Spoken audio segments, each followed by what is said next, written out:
introduce our guest speaker to you. I'd like to introduce Alkistis. Good morning to all. Again, welcome to Athens, Greece.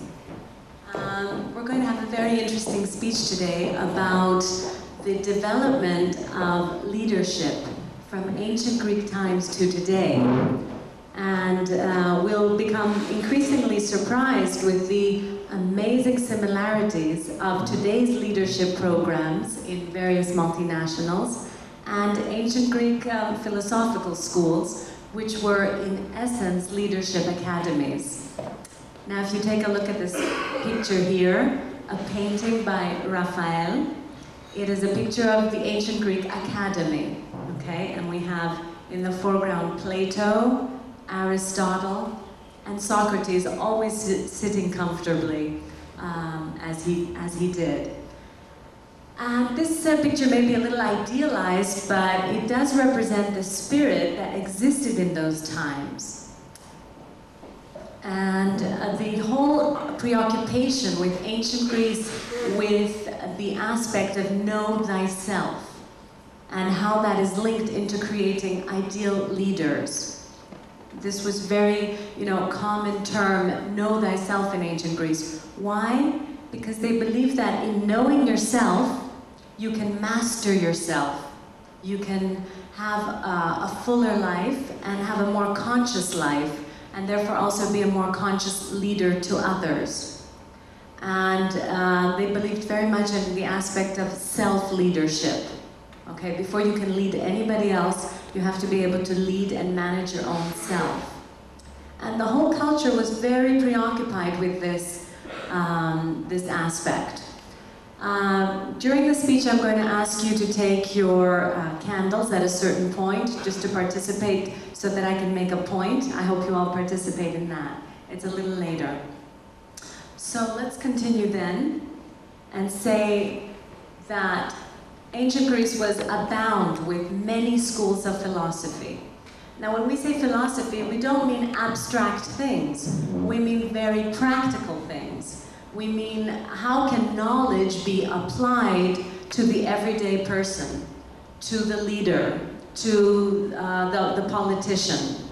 So there were myriads of schools that mushroomed all over ancient Greece, and I don't think they left a stone unturned. Somebody has recently said that every other thought is just a footnote on what the ancient Greek philosophers discovered. So what is leadership? What are leaders? Okay, actually, leadership is the act of influencing others to accomplish a common objective. The difference between a leader and a manager is that a manager manages. A leader will inspire, will lift the level of consciousness to a higher degree. Okay, so you may be a manager, but you can also be a leader at the same time. Don't think that leaders are some lofty ideal. Leadership is a very practical, everyday thing, as we will see through this speech. And it's a topic that's very important today. This is the cover of Fortune magazine, October. We can go out and get it from the stores. The topic of leadership, how to be a great leader, is a very current topic, right? So one of the quotes that I liked from this magazine said, "The world's best companies are realizing that no matter what business they're in, their real business is building leaders." So you may be accountants, you may be lawyers, but your real business, according to today's, cutting edge thinking, is building leaders, building yourself as a leader and building your employees as leaders. And what better place to start than Greece today? So looking at today, the term academy companies was coined by Professor Jeffrey Sonnenfeld of Yale School of Management over 20 years ago.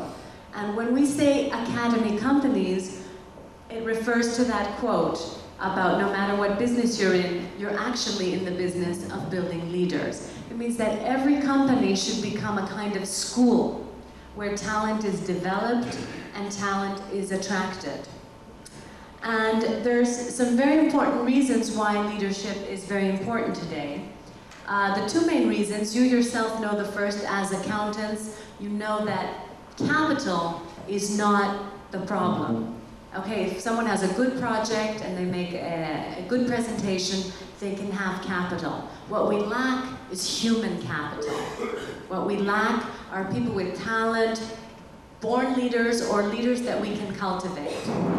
The second reason that leadership development is very important today is that people with talent will not come to your company if they know that they're not going to be developed. Anyone with, the stars of today's business, the talents, the young people, they're not going to come to companies where they know they're just going to go downhill from their studies. They want a company that's going to build and develop them and train them into their full potential. Looking at the survey of the Fortune magazine, I was astounded to see that, the most important thing in these companies are not only the IQ, but developing emotional, moral, and spiritual intelligence. And these exactly are the themes of the ancient Greek academies of leadership. So you can say that the ancient Greeks were 2,000 years in advance of their time. Just to give you a sense of the times and what the atmosphere was like in ancient Greek, a small speech by Pericles. There was a different atmosphere in ancient Greece about training. This is just to give you the feeling. It says, in education, where our rivals, by painful discipline, seek after manliness, we live exactly as we please, and yet are just as ready to encounter every legitimate danger. So what does this mean? It means that ancient Greeks loved art. They loved music, they loved culture. They were developed in many dimensions, not in just one dimension, as many civilizations near them were. Those civilizations were militaristic very often, and ancient Greeks had a different attitude. And yet, this different attitude of being a universal human being never stopped them from being courageous in battle or courageous in any sense of the word. So it seemed that they had something, their system worked. If it didn't, then how else would this civilization bloomed? So just to give you an atmosphere of where ancient Greek civilization flourished, what was around at the time? What kind of atmosphere? We take a lot of things for granted today. But where did ancient Greek civilization flourish? What kind of atmosphere? It was that looking around at the world, there were despotic, situations in other countries, in other parts of the world. They were fear-based, considering that humanity from the time of its development from caves had very much been fear-based, okay? God was considered a punisher. If you did anything wrong, God was going to punish you, okay? And so you have to, in order to appreciate ancient Greece, you have to appreciate what was happening at the time during its existence. So you had despots amassing power, not giving any power to the people, and if you didn't like it, well, you just had your head chopped off, basically. You were just killed. This was a very terroristic kind of atmosphere in which ancient Greece flourished. And we can say that in ancient Greece, humanity dared to take the leap from fear-based political situations and mental situations, into a situation of faith.